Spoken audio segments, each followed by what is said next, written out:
Hey, what's going on, y'all? This is Frank with another episode of RRX Podcast. Can I get my co-hosts to introduce themselves? Hey y'all, this is Matt. All right. I'm Julia.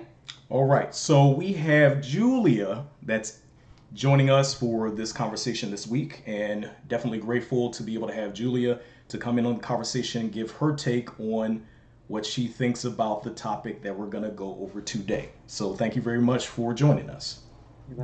All right. Glad to be here. So, Roe versus Wade just got overturned this past Friday. Okay, Roe versus Wade just got overturned. What I'll do is, when it comes down to this episode, I like to call this episode Roe versus Wade. If this is overturned, will there be anything else overturned? Amen. If this is overturned, will there be anything else overturned? Okay, which is very important. All right. Now, let me go ahead and kind of go and read certain articles and also part of the legal documentation in reference to what actually Roe versus Wade is, because a lot of people, may not know, or they're just finding out, details about Roe versus Wade, and how important it is when it comes down to history within the United States in reference to abortion laws, what we have you. So what I'm gonna do is I'm gonna go ahead and go first into reading the part, or the first part of the syllabus portion for Roe versus Wade, and then kind of go into various details and reference to Roe versus Wade, and when it happened, and why it's so important. So okay, so the court case, when it came down to the Supreme Court as far as Roe versus Wade, now the first argument for the case happened back in December 13th of 1971. So the early 70s, all right? Of course, when it comes down to the early 70s, a couple of things to think about that were also happening during this time. Of course, we were toward the end of the civil rights movement that was happening during that particular period of time. In addition to more prominence when it came down to the women's liberation movement, which is now more so dubbed, as far as a coin term, feminism. Okay, that was also happening during that time, during the first wave of feminism. All right. So, nevertheless, first argument, December 13th, 1971. A re-argument for it happened October 11th of 1972.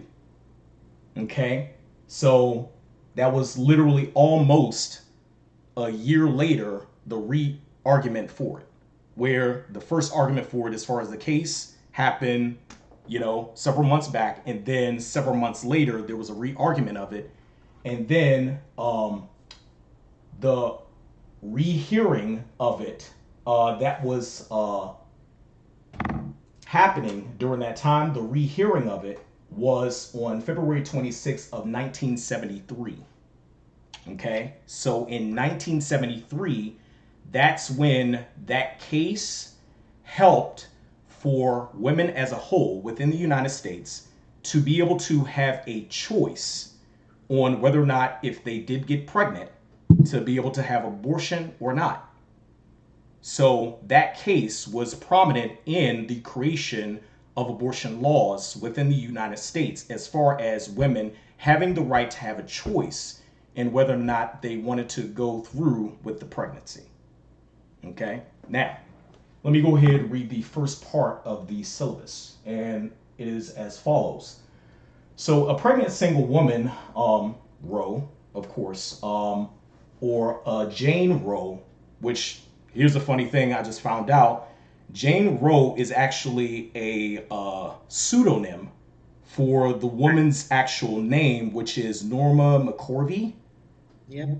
So it was a nickname, of course, when it comes down to pseudonym, such as, John Doe or Jane Doe, but Jane Roe, in reference to creating a pseudonym to be able to protect the woman, so she is not being put out there completely when it comes down to society as far as her, actual name. Because, when it came down to a case like that back in the early 70s, That was a very big thing where, of course, protection of that woman needed to be done in various ways, you know.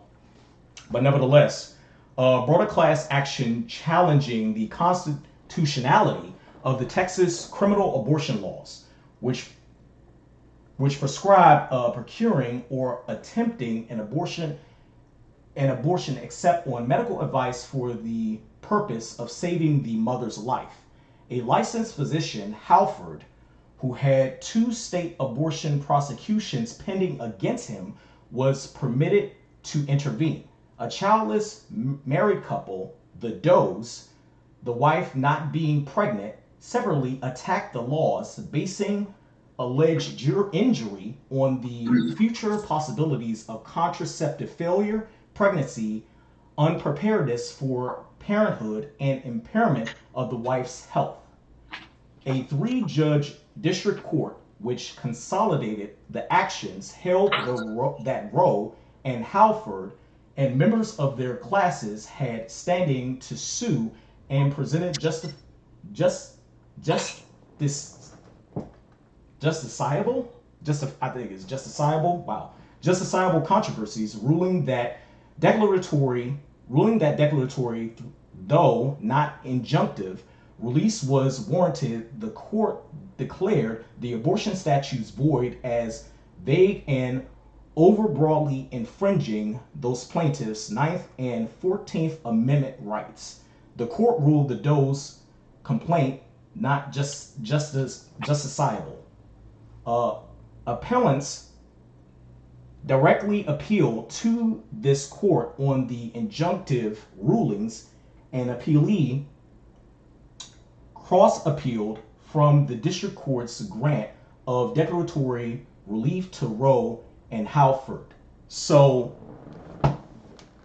to kind of go into details, when it comes down to the syllabus, so on and so forth, it's essentially detailing the means in reference to how Roe was more so trying to fight to be able to, have the right to still have an abortion, but also when it came down to the state that she was living in, which was Texas, the only right for a woman to have an abortion during that particular period of time is if her health was directly affected by her having the child.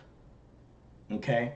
So if it directly affected the mother's life, that is the only means for her to be able to actually have an abortion. And she thought or knew that was more so impinging her rights as far as what she can do with her body based on, the amendments as a whole. Okay?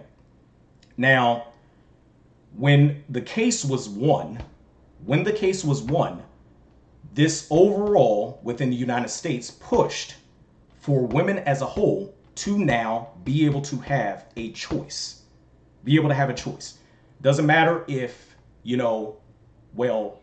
life is, affected or may be affected as far as having the child, where let's just say a woman gets pregnant, a doctor tells her, oh, your pregnancy, there's a possibility that you may end up losing your life based on certain complications if you actually have the child, so on and so forth. And now she needs to get an abortion because her life is in danger. No. Where now, if that's the case, okay, an abortion. But if a woman, when it comes down to the rights of her body, wants to be able to have an abortion for various other reasons, she still is able to. Now, because Roe versus Wade has been overturned, now it is not a federal mandate that a woman has a choice anymore. It is now up to the states to determine what abortion laws will now be in effect. Where you may have states that will say abortion is illegal. But then you may have some states that will say, well, abortion is illegal under certain stipulations. Just to give an example, when it came down to Roe back then, having to deal with the laws of the state of Texas. But then you could also have some states that will say, well, abortion in our state is legal. You know, it's really dependent upon the politicians, legislators, whoever are in those states. And I would even go as far as saying it's really dependent on, how prominent certain political parties and certain ways of thinking are within said state, where you have blue states and red states. You have the aspect of thinking more conservative and thinking more liberal. You have the aspect of the details in which people are more so for pro-life versus people being more so for pro-choice. That goes all the way to the lowest laymen up to ones who have influence when it comes down to being a part of a political party and are in certain positions to be able to have things move in the way they feel is necessary. Okay? Now, let me go ahead and give my take on the Roe versus Wade overturn. So, about 2.5 years ago, I had a conversation with my now wife. At the time, we were still engaged. Okay? At the time, we were still engaged. But I had a conversation with my wife 2.5 years ago, where I talked to her about the details in which, my take on, what a woman, should do with her body, or, my thoughts on it, what may have you as far as, what women, do with their bodies. And this is what I told her. A woman does with her body what she feels she needs to do with her body. What I know for me in the scope of, the man that I am, especially with me having a mindset of wanting to protect women, if I do feel that a woman is putting her life in danger or her life will be in danger, I will say something about it. But that doesn't mean that that woman will listen to me. Doesn't mean she'll listen to me. Where the whole example of if a woman ends up getting pregnant and a doctor tells her that if you have this baby, you may lose your life. I know that is probably going to be one of the most traumatic things that any woman would end up going through, because it goes into the perspective of, okay, is it you or the baby? And especially if a woman wants to have children, if a woman wants to be a parent, wants to be a mother. However, for me, it is not up to me to tell a woman, this is what you're going to do with your body. No, it's not.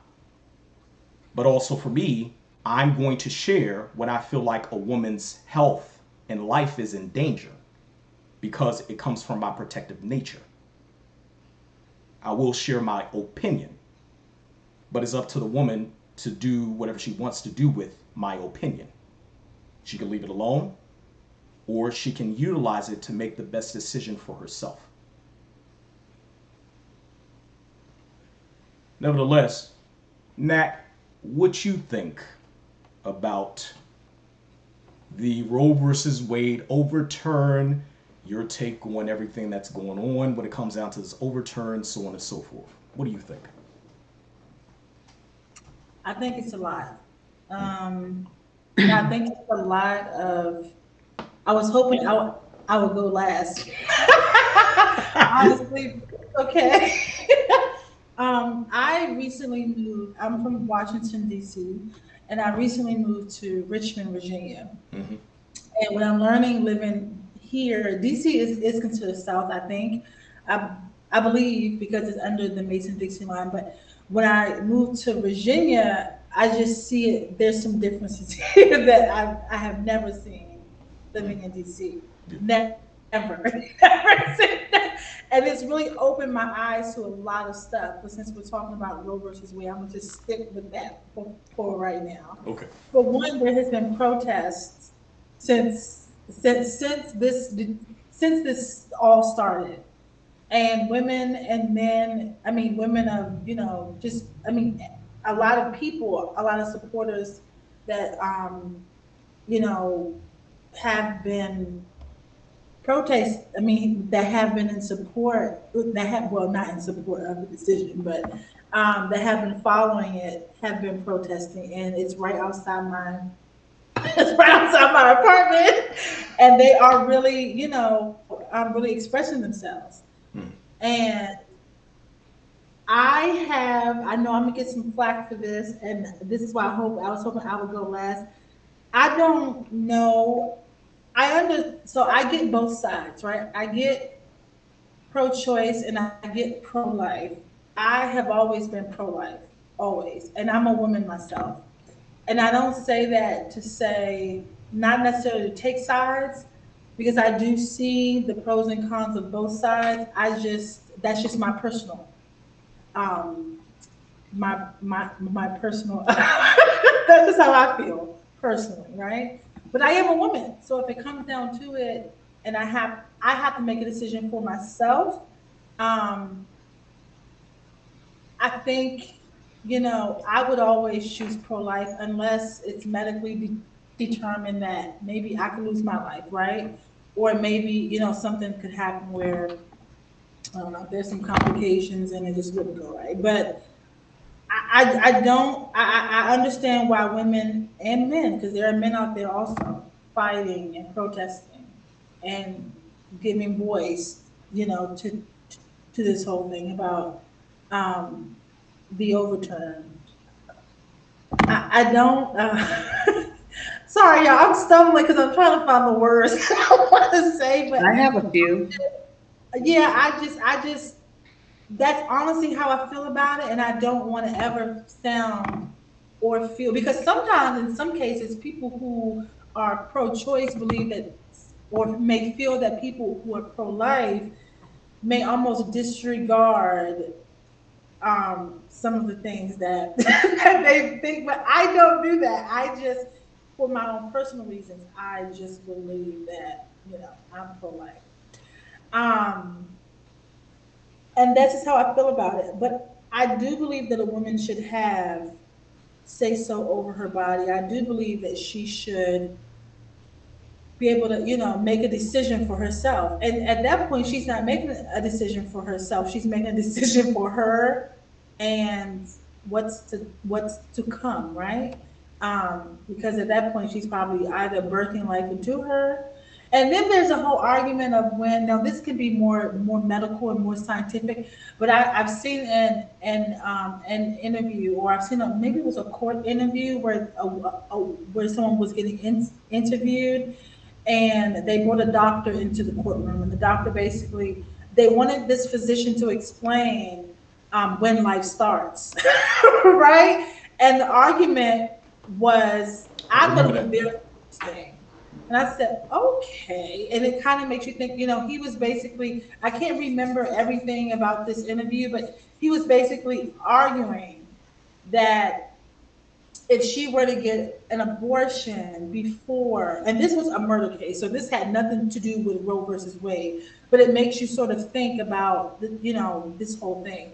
But he was basically arguing that, I think he said that that whenever, the, the, the baby is formed, yeah, I'm not scientific, I'm not medically inclined at all, but he was basically saying that when the baby is formed, and if it has not taken its first breath, or maybe if the fetus wasn't, I don't know, visible, that there was no baby, and therefore if you had an abortion before that time, it would not be considered killing, the baby. But, and again, don't take this word for word. This is something I'm trying to remember that I saw in the court interview, but it did make me think about, from another standpoint, of when that happened. So I don't know. I mean, that's just how I feel about it. I know I'm testing waters right now. But again, I am a woman, so I do get it. But if I had to make a decision for myself, I am pro-life. Julia, we would love to hear your take now. That poor child. She said, I don't know so many times. And that's exactly it. You don't know. And you shouldn't know. And you shouldn't have a say so on my body, your body, or anybody else's. My take on this whole thing is how in the world did a group of people look in somebody else's backyard and say, do you see what they're doing? I don't like that. We don't do that over here. So you guys shouldn't. We should all get together and stop those people from doing whatever they're doing. And Frank, you started out by saying, what's next? What's really at stake here? Why do they care what you do? You were in pain, Natalie. You were in pain. Oh, I don't know.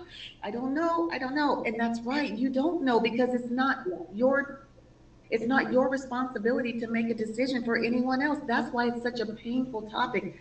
Nobody should know that you have to make that choice. How did it get to be such a public and political issue? I'm beside myself on this. I have several different answers for that when it comes down to the whole political issue or it being put out there, and then the reinforcing of coined terms, so on and so forth. But nevertheless, Julie, I want you, take the floor. Well, and one more thing, Natalie, Yeah. you painted a picture of what's been going on out there. I haven't paid attention to this. I'm It is, retired. yeah, it is very like you cannot miss it here. I don't know what's going now. Are you where are you Well, hold on. located? Let me finish real quick. Let me finish. Okay, I'll go paint ahead. the picture. See, and I'll finish my statement. You painted a picture of where you live, from Washington D.C. to Virginia, and I happen to know both. I've been there to both places, and on a regular basis, to where I kind of have a feel, but I would love to know in depth. But like Frank said, we don't want to get off topic. But I'm retired. I haven't been paying attention. I just turned on cable. I haven't had television for 8 years, probably longer than that now. I said, I'm past that point. I can't have children anymore, so I didn't really care. I thought, what? But now all of a sudden, I'm looking at these people and saying, why are we even talking about parking lot issue, but LGBT? That's none of my business either, because they're still men, they're still women, right? They still have the rights that everybody else has, but there's one thing that's different in that topic, and that is what they do in their bedroom, what they do in their house between a man and a woman, or a woman and a woman, and a man and a man. I don't need to know what you guys are doing. I know when you walk into your house, that's your life. But why are we jumping in everybody's bedroom? It's the bedroom that's at stake here. And that's kind of my take on it. I'm appalled that we had to go back to 1972 and 73 and say what we knew then was best and it should not be tampered with. Well, let's go all the way back to 1973. And what else was good for the country then that we need to go back and resurrect? And do you know what the real immigration issue was about? It had to do with population control. Yeah, I was going to say that. Yeah. Population control. We do not have the natural resources to support that number of people. So we said, let's close off our borders. And then every family limit to what? 2.5 children? 2.5 kids when it comes down to Exactly. How do the you limit it to ideal 2.5? American family. Exactly. So Frank, if you take this back to 1972, you have to also bring in what else was at stake, what was the issue of topic, because you can't have this discussion without mentioning that 2.5 children. How did they get to 2.5 children and why? What conversation took place, So right? And it's to do I, with how can we support these children? how can I bring up quite a few things in reference to uh population control, or the details in which the need to be able to have a certain amount of children consistently born in the US. I just kind of find it funny that during the time, or just recently when it comes down to Roe versus Wade being overturned, prior to that, and probably still happening, you still have several numbers in reference to COVID Oh my Mm. patients God. Ooh. losing their lives, Ooh. you know. So here's my thing, and let me give or throw a knowledge nugget out there. So, or let me ask a question: does anyone know who Jane Elliott is? That sounds familiar, but I can't really Okay, hang on. so Julia, do you know who Jane Elliott is? She's a fairly old woman. No. Okay, so Jane Elliott is an educator. She, more so gained prominence when it came down to media back during the 50s and 60s, more so. She was very prominent in bringing this study as far as, being able to, you know, uh, pinpoint ones who, were racist or, ones who, were racially motivated and, being taught how to be racist, so on and so forth. Where, the brown eyes, blue eyes study, she created that. Okay, that's all you Okay. had to say. Now, We know now, of her, but not her name. Yeah. right now, in reference to her, one of the things that she has said, in reference to a lot of things that she obviously understands and knows about race, what may have you, she brought up this book that I found out about a couple of years ago, quite a few years ago. I think it was like maybe well over 10 years ago. I still don't have a copy of the book. I think I might go ahead and get a copy of it just to read it. The book is called The Birth Dearth by Ben Wattenberg. Okay? The Birth Dearth by Ben Wattenberg. Now, this book, I believe, was published either, if I remember correctly, either late 1970s or late 1980s. I believe it was late 1980s more so. However, essentially, the book was written in reference to uh, the United States government, because Ben Wattenberg, he worked with a lot of different organizations, in the U.S., more prominent organizations, three-letter organizations, so on and so forth. Where the book, he wrote the book in reference to talking about the details in which a lot of white babies were not being born during that period in time. Mind you, this was after Roe versus Wade, where the details in which he speaks on in the book, and I need to read the book, but I'm just going on based on, the knowledge that I've gained in reference to the book. But the details in which he talks about white babies not being born, and also the details in which he said, I believe he said within a book, within the next 20 years or 30 years or so on and so forth, that this country will be a majority brown country in reference to the United States, Frank, you're where touching on some other issues. I'm about to bring it back to Roe Yeah. versus Wade though. I know. I'm just saying you're getting there.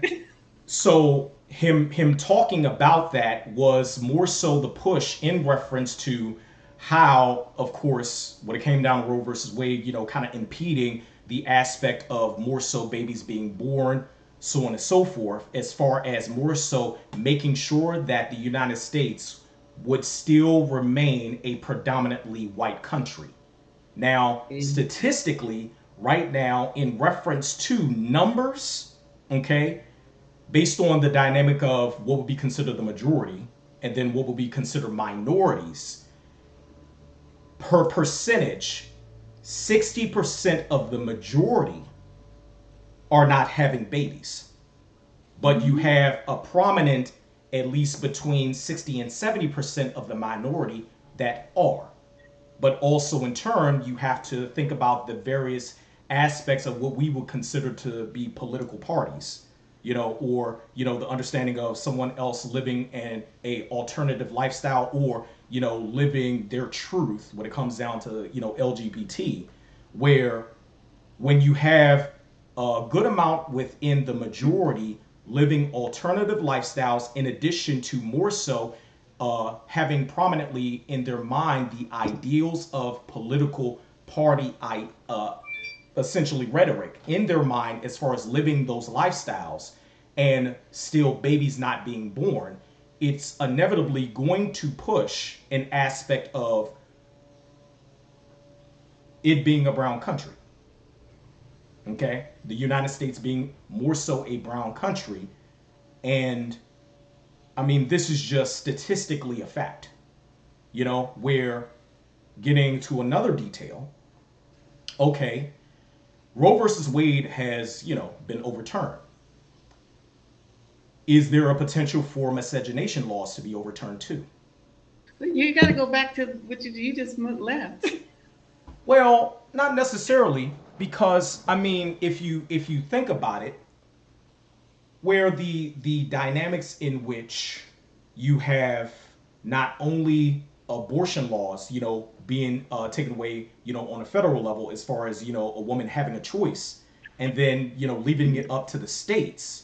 There are also other factors that will come into play in reference to other details in which other means more may. No, I just wanted to say on the Brown issue, that was Okay. significant. And for me, that's huge. Because that's really what's behind it, in my opinion. Mhm. I think this is about what you just said. I think that's the heart of it. And I didn't want you to leave it. I mean, here I understand. I mean, I think Okay. personally, and I know statistically, I think a lot of this, when it comes down to Roe versus Wade, is about race. Yes, and that's what I'm ready for you to say. Yeah, I believe it's about race. I was going to say that in detail, but I believe it is Okay. about race. Yes. Now, when it comes down to the details in reference to race and in reference to numbers, also, of course, that goes back to um, the pseudoscience of eugenics. When it comes down to eugenics, as far as believing, there should be one superior race, and then that being pushed within the scope of racism in reference to making sure certain laws were created in certain periods of time to, prevent, I would even, put this perspective on it. When it comes down to Planned Parenthood and, fertility clinics, you had Planned Parenthood clinics that were more so being put in low, impoverished or low income neighborhoods, whereas fertility clinics were being put in more affluent neighborhoods, between 1960 to 1980s. Now, the details in which you have certain means of, okay, well, make sure that they are getting abortions compared to us making sure that we're able to have children. Race definitely comes into play in reference to that. Where in the United States, as far as babies being had, babies being born, we definitely have to think about eugenics. We definitely have to think about ones such as Margaret Sanger.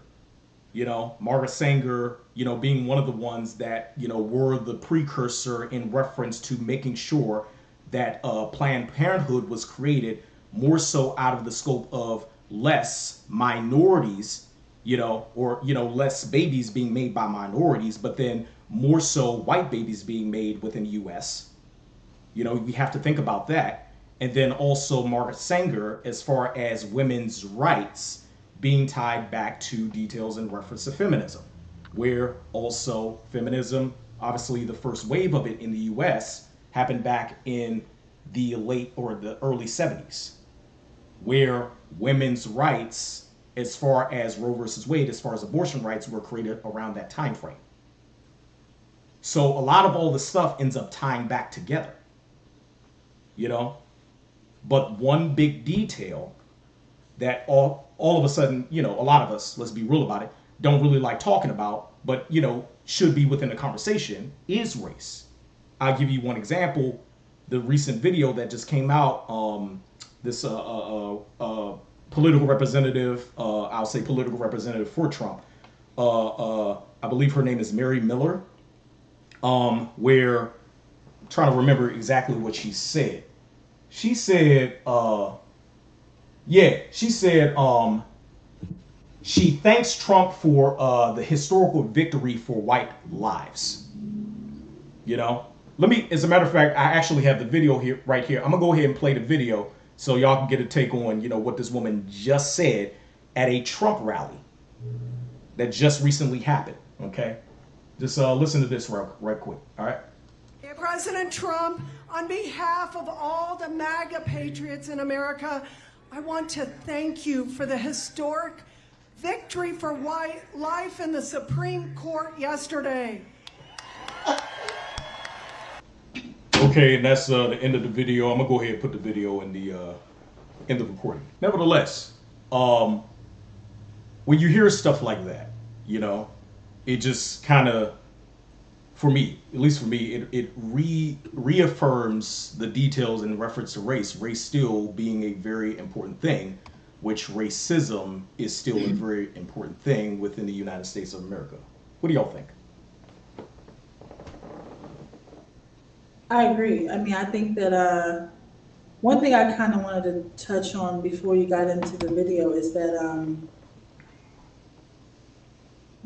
Planned Parenthood, you know, and the fertility clinics. You mentioned that you have Planned Parenthoods placed in, you know, underprivileged areas, and where it was probably easily more accessible by, you know, persons who lived in those areas, where you have fertility clinics placed in, you know, other areas.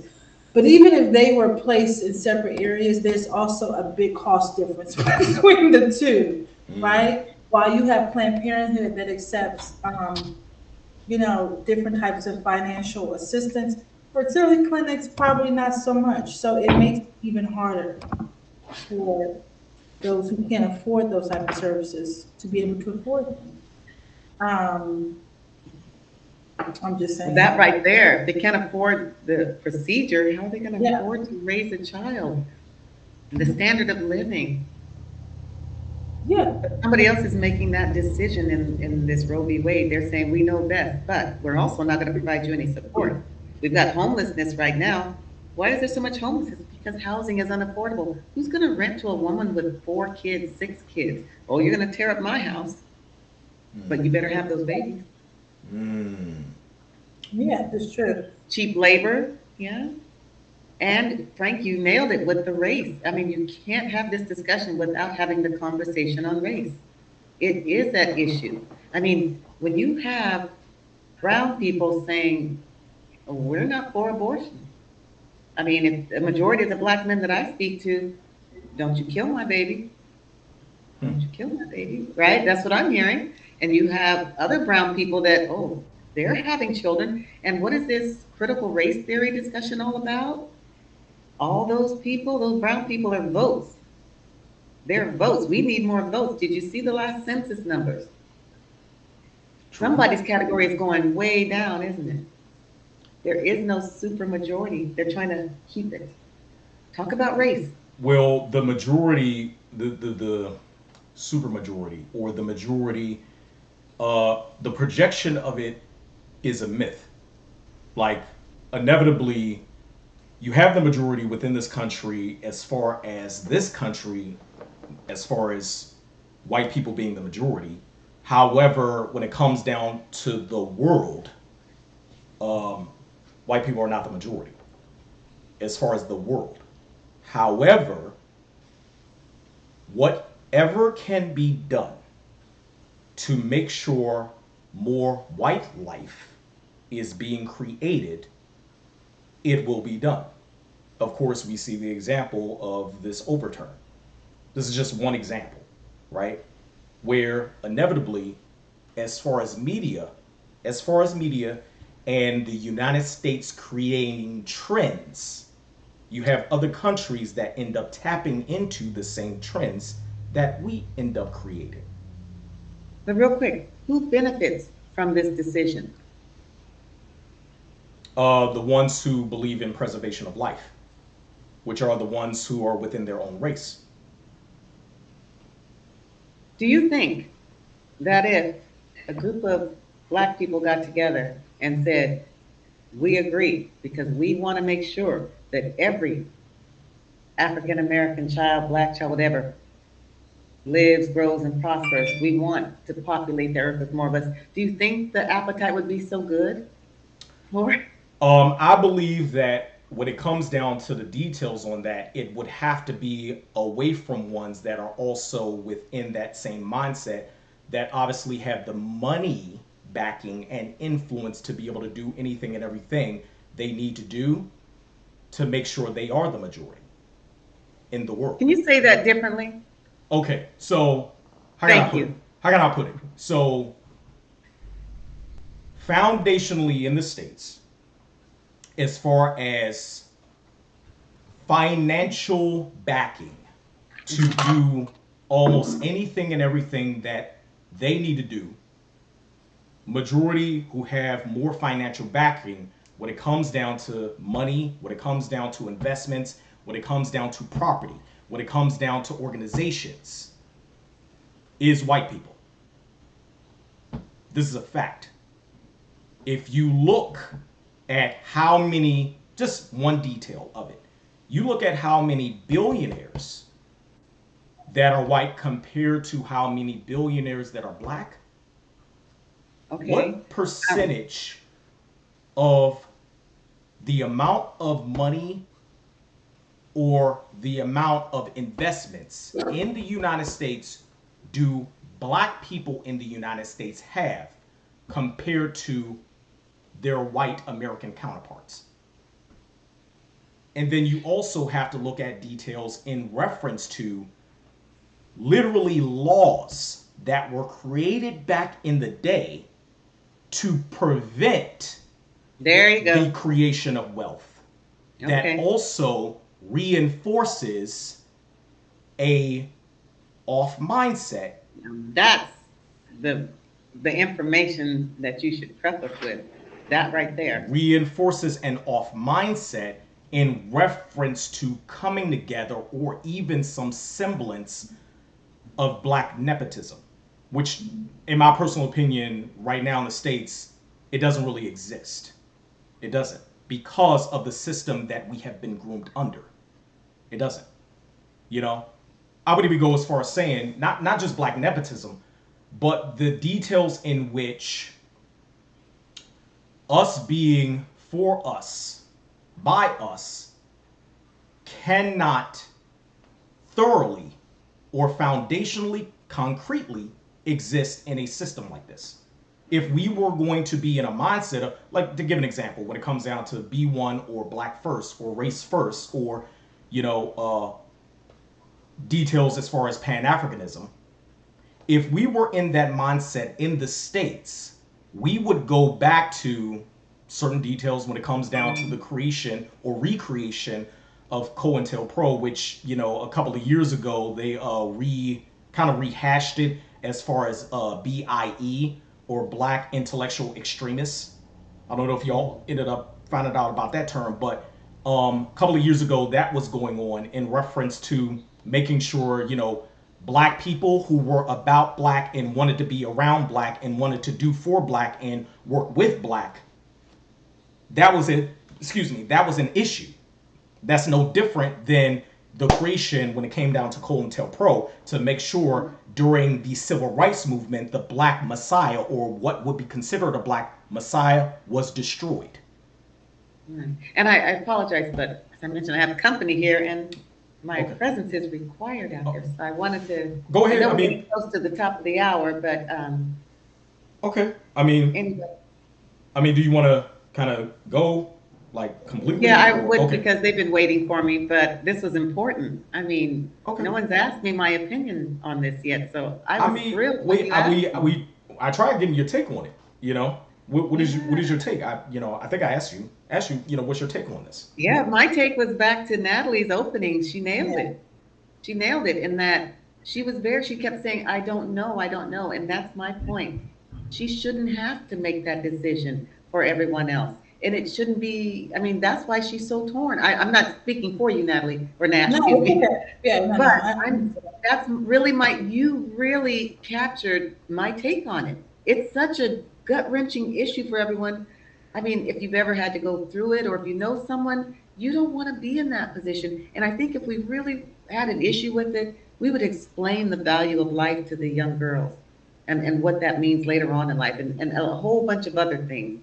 But to fight it in court and demand that you have say so over someone else's life, and Frank, to your point, what's next? And I think that is also the big issue. If they're able to do this, what's next and who's it against, right? More than likely, the brown people, that's what we need to pay attention to. So Nat, and I do have to go, but I so Yeah, appreciated your angst. I mean, it was so I appreciate telling. you. You Thank you. know, I you appreciate it. Yeah. really, Frank, didn't she capture it? She was torn. She said, I'm for life and I know I'm going to get trouble for it. But no, many of us are. We're Mhm. right there. Yeah. But, we Yeah. also understand that it's a personal choice. I don't want to make that decision for anyone. And Frank, I'll close with this. Mhm. These people don't believe in God because that's between, the Bible says a man should not spill his seed, right? I was trying not to go there, but I'm just, That's and the, that's where the argument kind of is for some people. end it right And there. You were saying you know like more that's than what God. I think it's like those who are coming at it from a religious or from a spiritual standpoint versus those who are not necessarily seeing it that way. It's more of a political, sort Yes. of thing there. So I think, and that's a whole. I have And to I see answer, my God. because I do him too well. So he's like, but I think that's a really, and I got my own. Look at her smile. Look at her I smile in got her my eyes. own. I mean, we could go ahead and that kind of explore for a couple of minutes. Yeah, and I'm gonna but thank you so much. But Thank let you, her Julia. speak, Matt. Thank you for Tell her coming to in on the speak her piece. conversation. And Nice to thank you meet so much. you. Okay, bye bye. Thank you for joining us. All right. Oh boy. That didn't go the way I thought it was going to go, but I like the way it went. Not because it was, because I think I really am torn. I'm torn between a few things. Of course, I'm torn between the religious aspect. I'm not religious. I don't practice a religion, but I am. I do consider myself Christian, and so I have that part of me pulling. But even if I wasn't, even if I took away the whole, I believe in God, I believe in Christ, I still have to. I still do value life.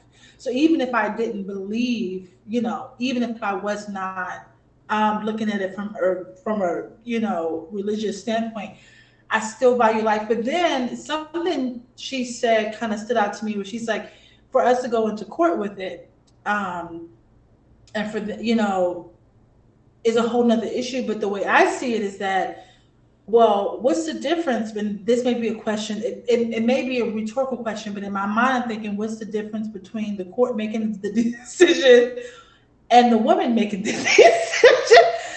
It's still life. Somebody is still I making think a the decision big difference is, on because that. I mean there are various factors when it comes down to the difference where the woman being able to make the choice on her own, she wants that level of control or autonomy over her own body, right? Whereas if you have But if she legislators, wanted that much control over it, Frank, I feel like, let me stop. no, go ahead. I feel like, because I'm, and y'all just don't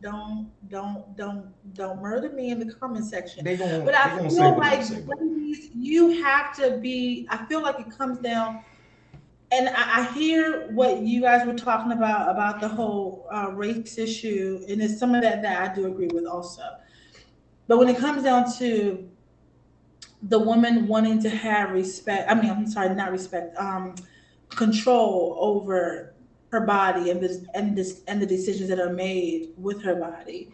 Um, I just think that goes beyond abortion. Honestly, it's a lot of things out here where I feel like women don't have control over their bodies, but I feel like well, when here's the thing: is it more so you think that women don't have control over their bodies based on certain decisions that they make, or women don't have control of their bodies based on someone else intervening on their individual control? the latter. Okay, Now, okay. when it comes to the first thing you mentioned, I think some of this is just with the no. I do have some exceptions because I'm about to say something that can be very controversial, but there are exceptions to what I'm about to say. And the Mhm. exceptions are in the cases of medical condition or cases of um, I don't even want to say this, but maybe cases of like rape, right, or things like that. I just think that outside of certain exceptions, and I don't know all the exceptions, that's, I feel like, you have to take some responsibility in it. And that's just how I feel about it. I was brought up in a household where you were responsible for your actions, whether they were good or bad. If it was something that you did, you were responsible for it, and that's something that I have taken with me throughout my life. And I'm not saying that women who get into a situation where they find that they need to have an abortion are necessarily being irresponsible. But I do think that based on whatever choice they made prior to the conception, I do think that in some cases that it was some irresponsibility there, and that's just how I feel, and it could be because I value life that much. For Question. example, I mean, okay, go ahead. Let me ask you a question. I don't mean to cut you off, but let me ask you a question. Do you believe that any woman who, prior to Roe versus Wade, any woman who ends up having sexual intercourse with a man, ends up getting pregnant, still has some semblance or level of responsibility, just the same as the man does, in reference to who she was with and who she decided to have a child with? She has responsibility in that too, in reference to who she decided to be with. Do you believe that is true? If it was consensual, absolutely. If If it it was not, Obviously, if yes. it's not consensual, obviously, that I'm not Okay, talking no, about that. I just wanted to kind of just Right, right, clarify right. that. Absolutely, I If it would was do that. Yeah, consensual, yeah. she has some level of responsibility over I believe she who, has all responsibility. If you're fighting for the right some to make a level, decision with your body, why would you not? Why would you not hold yourself accountable for what you for what you prior decided to to do? prior Right? to having sex, or at least being able Yeah. to understand. Like, I'm gonna be. Let me just say it like this. So, just the same as I believe men should have a great amount of sexual responsibility in the scope of understanding, and this is a thing, understanding seed retention. Okay, seed retention. Because a lot of people believe seed retention is abstinence, and it's not. Abstinence, you ain't doing really nothing. Seed retention is you are waiting up until a certain point, and then being more responsible in how you end up using your seed, whatever you want to take that as. Okay? Mm-hmm. Where I believe men being responsible and understanding seed retention is definitely what men should do. Just the same as I believe a woman being responsible in who she lays with is a thing she should have in mind.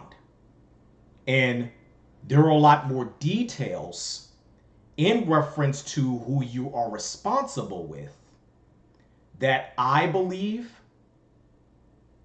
and I'm going to just say this, just the same as on this side, I believe a good amount of women aren't being taught or given knowledge on how to understand how to look for a better man, just the same as a lot of men aren't being taught or learning how to understand how to be with a good woman. But you know what? I'm going to back up for just a second, because before they even look for, a better person or the right person that to be with, in some of these cases, like for example, I was watching something. I don't know, but anyway, though um, it was a, it was a situation where a woman was pregnant, and she was going to have the baby. She decided to have an abortion. This is a true story. Have an abortion because they found out that the baby was going to be born with some informality. Okay. Yeah. And so she chose, I don't want to, and this can be controversial also. It can kind of, depending on who looks at it and how they weigh it out. She did not want the baby to grow up with, these physical complications and these challenges. She didn't want the baby to go through that life trauma. She didn't want. Yes. Yeah. Right. So she chose to. So she wanted to abort the baby. I'll say that she couldn't abort the baby because she was too far along in Gone pregnancy. past the, I think first Right, trimester. right. Yeah, But she wanted to abort the baby. Yeah. If she had been in the stage of her pregnancy where she could have aborted the baby, it makes me nervous because I'm like, she could have just killed the baby. Who's to know? Who's to say that when that baby is born?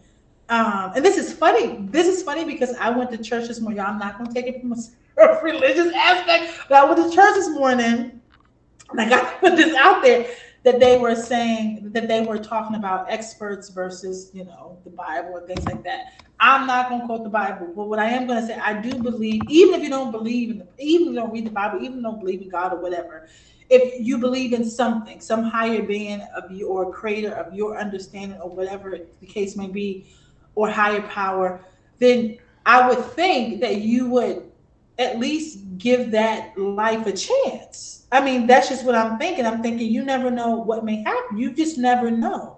You're going off of the stage right now, off what the doctor is saying right now, but who's to say that that baby won't be born and they can live a happy, healthy life with whatever challenges that they're facing when they're born? Who's to say that they can't do that? And I think that you cut that out when you decide to abort and not decide to have the baby. And then another option is that you have the adoption option, where if you feel like you don't want to have this baby necessarily, if you are physically able and if your body is in the good state medical condition to have a baby, you can have a baby, you can birth a baby. Why not birth the baby and give the baby up for adoption and give somebody else a chance who does want to have children, who can't have children, take care. But again, I'm just saying that's a lot of people. You got a lot of people that when it comes down to adoption, they don't want a child out there that ends up growing up and the child knows that they were given up for adoption. No, I get it. That's one aspect of it. But then that's also selfish. That's how I see it. I thought most people based on self-preservation, most people innately first think about themselves. But then you have too many people because we don't have, I'll put it like this. Foundationally, I believe most people as a whole coming together, we foundationally don't have a set of rules anymore in reference to interactions with one another. Everybody is on their own free will. There's no set rule set anymore. That's the problem, and that's another problem that I think about the whole abortion thing, is that if a woman is fighting to have the right to be able to say what she can and cannot do with her body, to be honest about it, you didn't create that baby alone. So why are you not fighting for the right for both of y'all to be able to come to that? If that was the case, I probably wouldn't even feel the way I feel. I'm like, but I feel like. But then that goes your body, but you did not create life by yourself. Then that goes into a perspective that most people don't talk about, which is men's rights. Which the details in which I know I understand what you're saying. However, in the United States, for the longest, men's rights is ignored and ends up women's rights trumps over men's rights. Because of the court systems. because of family court, because of overwhelmingly majority, 80%, I would even say, yeah, 80% of the time, and maybe I'm being generous when it comes down to that, 80% of the time, it's in favor of the woman. Family court. This is a fact. When it comes down to details in which, because of how things happen in the past, every man that is, or every boy that is born and grows into being a man has to deal with making sure that whoever they end up having sex with would not set them out in a twist.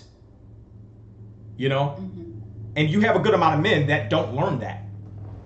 And then the women that will use family court to explore gaining certain needs for themselves, because you have women who do this. Not saying all women do it, but then you do have women who do this, using a man to be able to have a child so they feel like a child is just a paycheck. You know? That inevitably they're going to get for the rest of their lives, when technically it's just for the rest of the 18 years that child, or under 18 years that child will be with you, 17 years, and once it becomes 18, money gets cut off. You know? That is a poverty-stricken way of thinking. You know? Because... And it's also selfish. It is selfish. Because they're not thinking about the child. Not most of the time. Most of the time they're not. But the details in which women who act that way are scrutinized for their selfish behavior is not a trend or popular. However, the details in which a man, if he has a child with a woman, and that woman wants to have a child, but the man technically didn't want to have that child, that man is considered to be a deadbeat automatically if that woman has a child. Automatically. And that could be based on a conversation that woman had with that man, but the woman is not going to listen because the family courts are overwhelmingly in her favor and she knows it.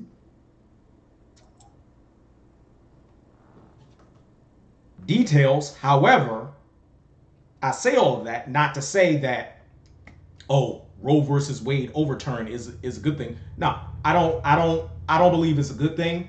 I believe we're gonna see a lot of. No, I think it's just the start of like it's whatever. I think they took the top off of like a whole shit can of like other shit that is about to just come throwing at them. And that's what I think. Yeah, I mean, but despite what I believe and what I practice in my own personal life, I'm not going, hooray, hooray, I'm happy that it was overturned. No, I'm not doing that. Because I do understand where those women are coming. I get it because I'm a woman. But, you know, I just think that there's more to come from this. I mean, that's just what I think, and I don't know what it's going to be, but I know I see it firsthand right here in Richmond. It is very much like in your face. It's not behind buildings. It's not in warehouses. It's right here on the streets. People are speaking up, and they are fighting, and they are voicing what they believe. I mean, they protest all day. There's a back and forth, and I seeing it online more so because I really haven't seen it where the area that I'm living in, but I knew if I went to New Bern, North Carolina, then I would more than likely see more of it because that's a more prominent city than the city I actually live in. Nevertheless, the details in which seeing both protests as far as pro-life and protests when it comes down to pro-choice. In my personal opinion, and I'm going to just say it like this, I don't like using coin terms like that because those coin terms automatically makes a person think you're either this way or that way. When those coin terms are used, people innately just put in their mind a perception of you that is not necessarily what you're exactly saying. You know, where you're more nuanced than that, than just saying pro-life or pro-choice. You know, all human beings are more nuanced than that. However, when you tie yourself back to a specific political party or coin terms that are more so used by that political party, automatically people are in the mindset, oh, you're a Republican, you're a Democrat, you're a conservative, you're a liberal. It just innately happens that way because people, this day and age, people are, you know, entirely too they're entirely too quick to make judgment on others because they don't want to think as much. You know, they don't. You know, where being more nuanced in passing judgment, a lot of people don't care to do because a lot of people don't want to waste time with trying to get to know who a person is compared to spending more time with trying to be more effective in gaining money in a particular profession. You know? Yeah. Yeah, I mean, I think it's a lot to consider with this whole thing. And as far as the population control, I understood what Julie was saying. I was just listening to her. And she made a lot of good points. Mm. And one thing that she mentioned was that um, she mentioned, as far as that the race that the race thing is what it all boils down to. I don't.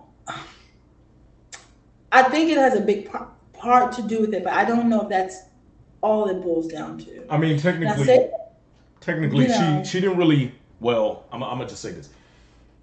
She piggybacked off of what I said when it came down to the race thing because I was saying it, and then more so she was just piggybacking off what both of us said.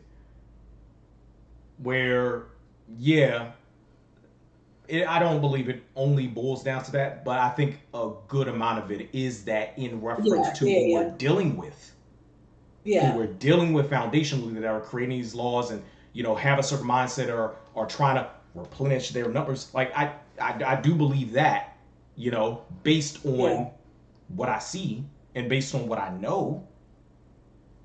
However, I don't think it's all of that in complete, you know, a complete understanding. But go ahead. What you gonna say? I was just gonna say that she had mentioned, when she had made like an example, and she was like, you have a brown mother who has 4 or 5 kids who's gonna rent, an apartment to you. Well, they have stipulations on, apartment houses because it's a house and you bought it and you own it, so you can kind of regulate your rooms how you want to. But in apartments, you can't. Like for example, if you're renting a studio apartment, you can't. You're not supposed to have, um, like 2, 3 people in there. It's only one room. And I've seen it where you have 5, 6 people in like a 3 bedroom apartment. Depending on how old your kids are, you might have a bunk bed in two of them, and it might work. But you can't. It's kind of The at some reinforcing point if you got 6 kids and you got a 2 bedroom apartment. Some ways, I don't want to say it's. the reinforcing of using the American dream to one's advantage. A lot of people that are from other countries that come here, they understand what the game is. Most people that are born here, they're birthed into the game and then they do what they want to do at their own convenience to their own advantage. Whereas you have a lot of other people that are legitimately, they will do anything and everything once they step foot in this country to be able to make it. No, I know. Yeah. You know, whatever make it is in their mind as far as their American dream, how they see it. Because you got a lot of people who end up making a whole lot of money here, go right back to their country, and their money stretches further where they're from. Yeah. Where the goal is, I'm gonna make this stack. Once I get the stack, I'm gonna stretch this stack 3 times. In my own country, have 3 houses somewhere, and property, or land, for that matter. And Yeah. I'm just giving one example, but to have a studio where you have 4 family members in that studio, you know what I mean? Motherfuckers gonna do what they do. It's not. No, but I'm talking about kids, Well, not like yeah. grown people. You know what I mean? Well, Like if you got kids in there, that's I love if my it's people. about I if really do love my people. Yeah, if I they love living in y'all. a But studio y'all that's $500 a month, let's be real about this. They live in a studio that's $500 a month for they rent. living in DC. They definitely not. I get Yeah, that. yeah. But if they live in a studio, let's just say down south, right? Let's just say down south, because you have a lot of studios down south here that's like 550, right? Down south, right? Studio 550, 570 a month. 3 adults and 1 child. 3 adults are making twice that amount a month. And they're bringing their money in together to now, let's just say, be able to create their own business. Or they've already started, they got a food truck or something, but they're making enough money to be able to save up for years to be able to now have a restaurant somewhere. Now that, Right. No, I get that. you know, I get that. however, But they're going to yeah. ignore certain stipulations when it comes down to living conditions because they know they can get away with it. Right, yeah. Well, no one's gonna be check. I mean, your landlord is not checking on you every day. You're not checking to make sure. Honestly, he Especially just during wants his COVID. rent. He wants his rent, and he wants to make sure that there's no, property damage. That ain't nobody And complaining about your rent's auto kid. pay. Rent's auto pay. You know what I'm Okay, saying? and And then COVID's happening. I ain't going. If I'm getting my money, yes, fuck I it's need to see you hard. for. It's hard. If I get my money, what do I need to see you for? What do I need to physically see you for? I don't need to physically see you. I just need to make sure my money is getting in my account. Yeah. So and the population control part of it, I have mixed feelings about the population control. What is I your just take? I don't know. I'm torn between um because I see a lot of people out here and living in Virginia. I've seen a lot of what I would normally see in the predominant Black community. I see out here white and Black. So it's just for me. It's just an eye-opening experience. It's very different. Mm-hmm. Whereas I think I have looked at DC a completely different way now. Yeah. I see Virginia. It's to me, it's two different animals. Mm-hmm. For example, I had never seen a white bus driver until I went to Baltimore, probably, honestly. Most of the bus drivers in DC are Black, right? I've never seen a lot of homeless white people. I've seen them, but not in mass, not like it is out here. No, I've never seen that. Right. And even when my sister came down, she said to me, "They have white homeless people." I said, "Yes." I've never seen. You're from DC, you know what I'm talking about. It's not that they're not there. Of course they're there. It's homeless people of every race, but it's not like it is. It's like I have found that at least here, I can't speak for nowhere else. I have seen white and Black people on the same playing field. Same level. Leveled out. That's Leveled out. same leveled out. I mean, they're making the same type of money that Black people are making out here, good and bad. Okay, seriously. Mm-hmm. Where I work, I'm not going to state where I work, but there are Black women in high positions making great money. Yeah. And white women in positions that are making great money. Mm-hmm. And when I leave work, I see as many, probably more homeless white people, or regular working bee people like me that are white, who probably bringing home the same salary I'm bringing home. And I've never seen that many of them. It's like, this is a lot. It's just really, I don't even know what to say. It's usually a line. It's like you fit into this space, they fit into that space. you can be cordial and respectful, but y'all not homies. Y'all not really fighting the same struggle. We're out here. I feel like they genuinely are. They actually are in Mm-hmm. the same struggle, and I've never seen that. And and I have seen racism here like I have never seen it in DC, Mm-hmm. where it is right in your face. It's not hidden behind the door. It's not hidden through an email over the Depending on phone. how you live, depending on how you Yeah, live in certain states, like to give an example, what yeah. comes out of me, living in California is fairly different from me now living in North Carolina. Oh yeah, I can imagine that. like, I can see that. Yeah. it's literally night, midnight to day, noon difference. Yeah, I can see that. Yeah.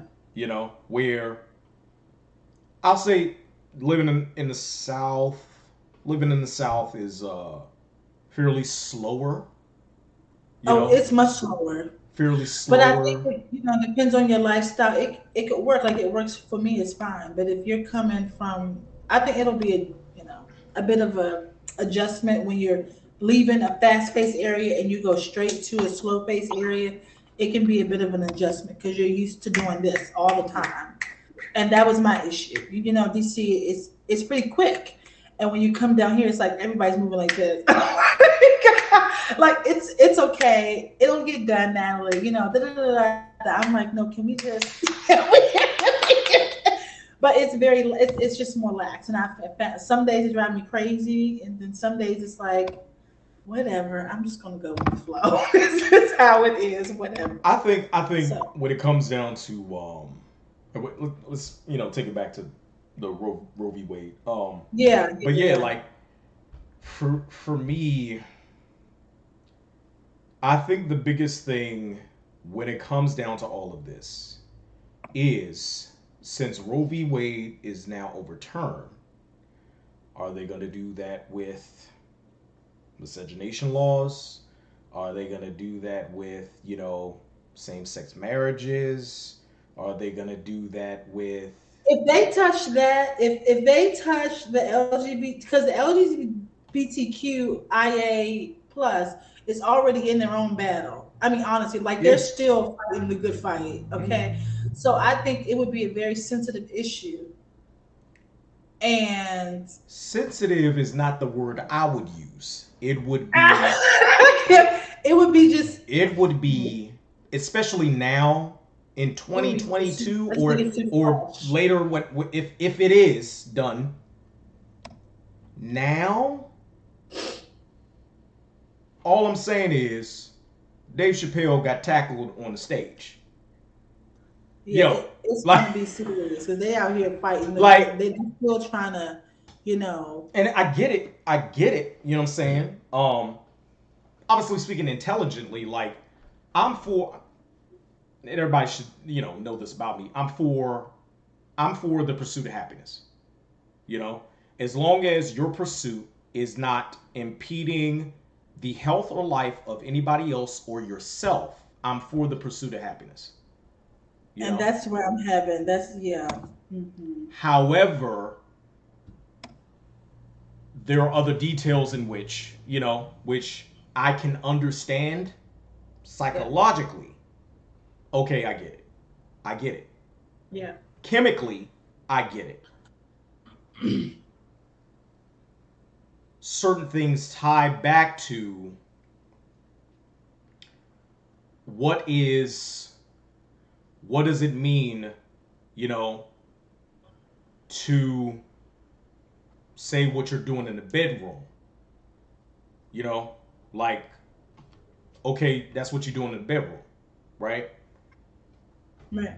Details in which people were attacked, murdered, so on and so forth back in the day when it came down to that was more so everyone's stance on, how they took religion and also how they took, well, you're supposed to be this way in reference to having children this way and all this other stuff.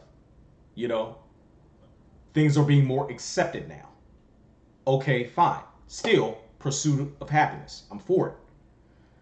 And everybody knows that about me. My whole thing is now, okay, they're already doing it with abortion laws. They could do it with interracial marriage. Miscegenation laws could be put back into effect. They could do it with same-sex marriages when it comes down to LGBT side of the game. They could do it with what's another one? I'm trying to think. Trying to think. I can't think of anything off the top of my head.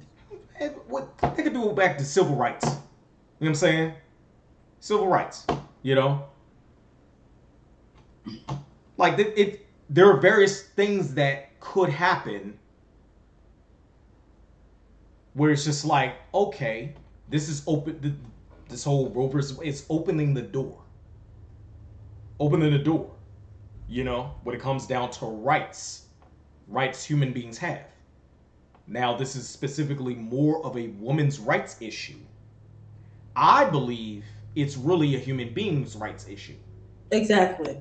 I believe it's a human being's rights issue, but however, in the media, they've already portrayed it as more of a woman's rights issue because it's directly affecting women. Directly. Right. And I would never disagree with that because it can and it does. It does because even though it is a human rights issue that like the woman's body is being used as as a vehicle, as a vessel, she has to carry it for bringing life into this world. Yeah. Where now automatically you have most people thinking, oh well, the woman now doesn't have control of her body. When it comes down to the state, depending on the state that she's in, the state is going to determine, whether or not abortion is legal or it's not. But then also in turn, innately, most people don't think about men's rights. Innately, it is an innate thing in reference to the woman having a conversation with the man. The woman doesn't have any rights. The man doesn't have any rights to be able to say anything about that baby coming into the world. They both may not even want the baby to come into the world. Now, more so, obviously the woman doesn't have any rights, but now man ain't even got nothing to say. He can't say shit at all.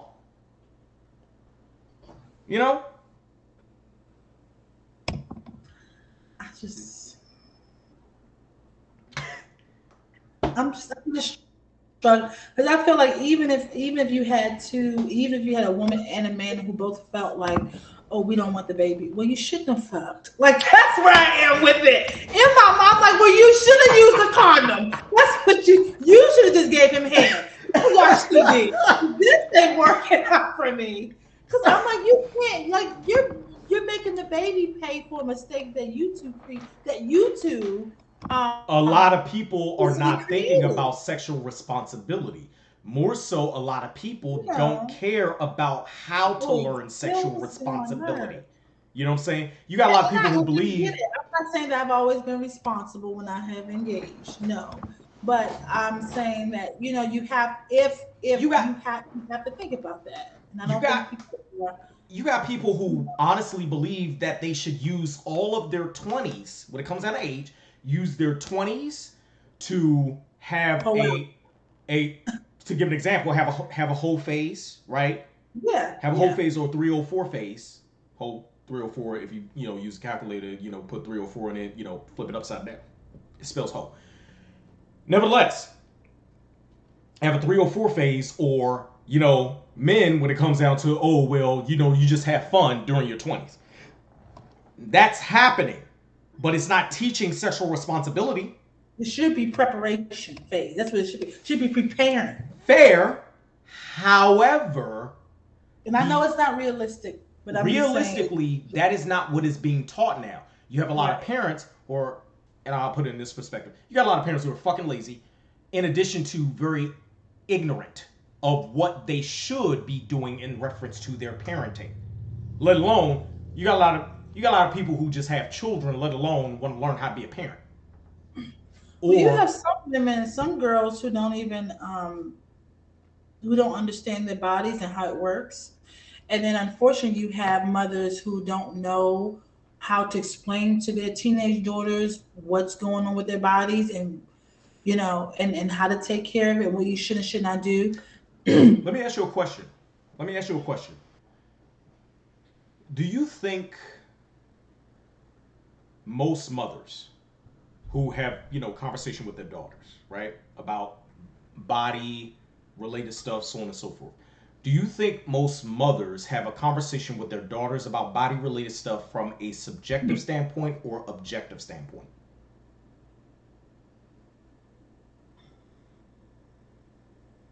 Hmm. When you say subjective, what do you mean? More In that so their own context. personal experiences and emotions Right. about how they feel about their body and projecting that onto their daughter compared to talking about, their experience, but objectively letting their daughter know that they will end up having their own experience and give them more details about various other experiences out there.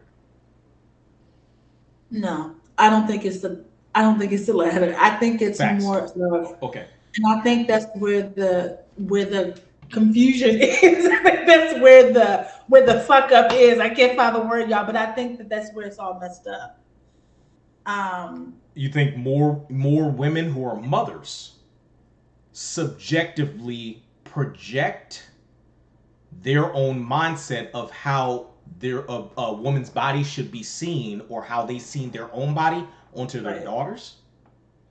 Is that we? Sometimes, yeah, yeah. Well, do you think that's a majority of the time, or is it just based on the woman? The I individual think woman. it's the majority of the time. Okay. Okay.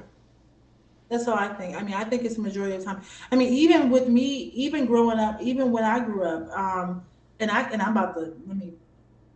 I was I was raised Catholic. Okay, I was raised Roman Catholic. Went to mass. Went to Catholic, CCD and Catholic school, stuff like that. And we were taught, you know, we practice Catholicism as kids. My family are diehard Catholics. I do not practice Catholicism anymore. I do keep some of the traditions, but I don't consider myself Catholic. So I'll say that. But so those who understand, what Catholics believe and what the religion consists of, know that abortion is just not, it's not acceptable, right? If you are a part of the Catholic Church. So my family would say, I want y'all to catch that. They would say, oh, we don't believe in abortion. Right? Yeah. Hmm.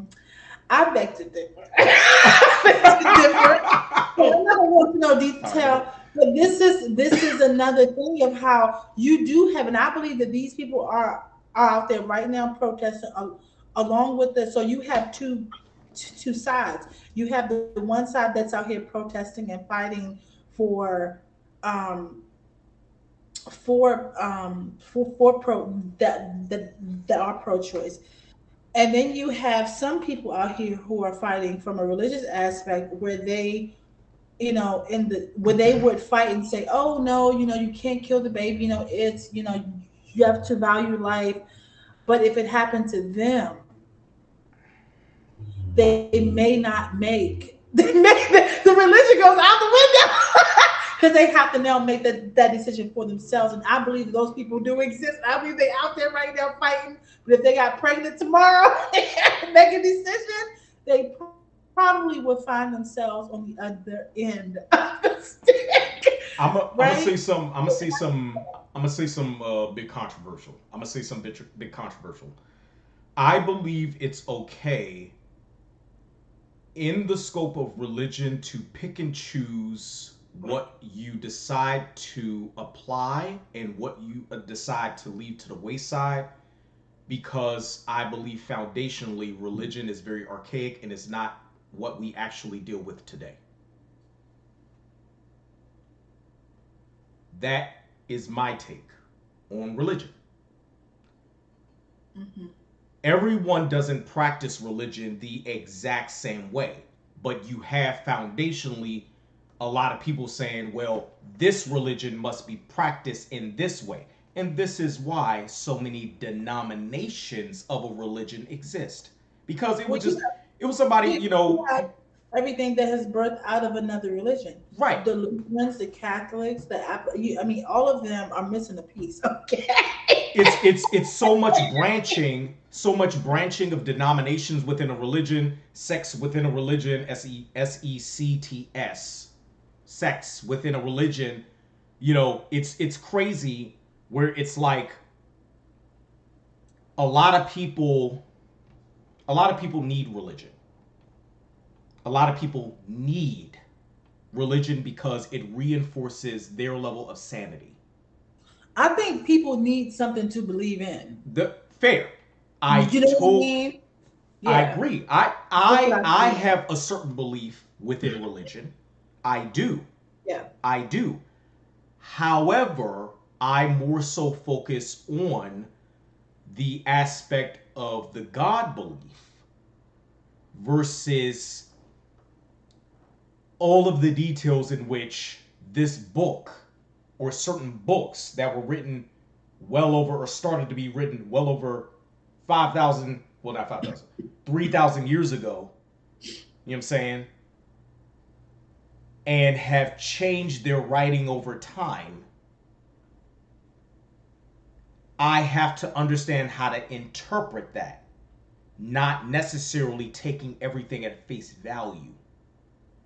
But that's my take. Everybody has their take. Everybody does what they do. You know what I'm saying? Free will. Free will does exist. A lot of people don't believe free will exists because everybody believes that everybody is just conditioned to what they end up doing based on their own experiences in life, where it's just more so conditioning versus free will. I believe free will exists because you always have the ability to be able to change your mindset.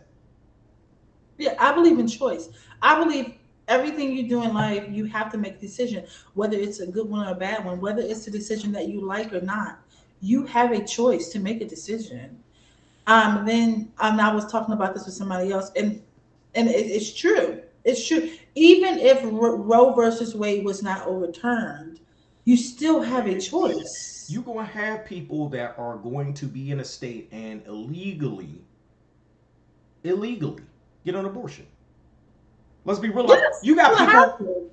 This It's just going to happen. just as recently, when it came down to gun laws. Okay, and I may not know everything. Oh, now that I have been, and that I think that we should do an episode on that. We definitely need to do an episode. Because I have not been following this as much as I have just started tuning into that because I got right. That's a whole thing. We definitely need to do an episode about that. But the whole gun law piece, my whole thing is you still gonna have people. You got a lot of people that don't even know during the time of the Reagan administration, as far as certain drugs being brought in low-income neighborhoods, you had certain organizations that were literally dumping barrels of automatic weapons into the neighborhoods also. You think a law is going to prevent motherfuckers from actually getting their weapons? Okay. Yeah, nah. That's it. People going to do what they need to do, especially if they have the means to do it. They're gonna do it. Free will exists. Everyone makes a choice. At the end of the day, you know. Yeah. Just because something is illegal, why do we have so many prisons? Why do we have so many people in prisons? Because they went against the law. They were like, fuck it. I'ma do what the fuck I want to do. And they did it. And now, where they at? You think motherfuckers afraid to go to prison? You got some that are tenured when it comes down to rotating in and out of prison. Their tenure is crazy. Mm-hmm. Just saying. But you want to go ahead and cut it? We can cut it now, I guess. Yeah, this is fine. I think this is a great discussion. Yeah, definitely. Definitely great that we had Julia, come in on. Yeah, the yeah, first she half. was up. But nevertheless, another episode down. RRX Podcast. Y'all take it easy. Have a wonderful week. Bye. Bye-bye.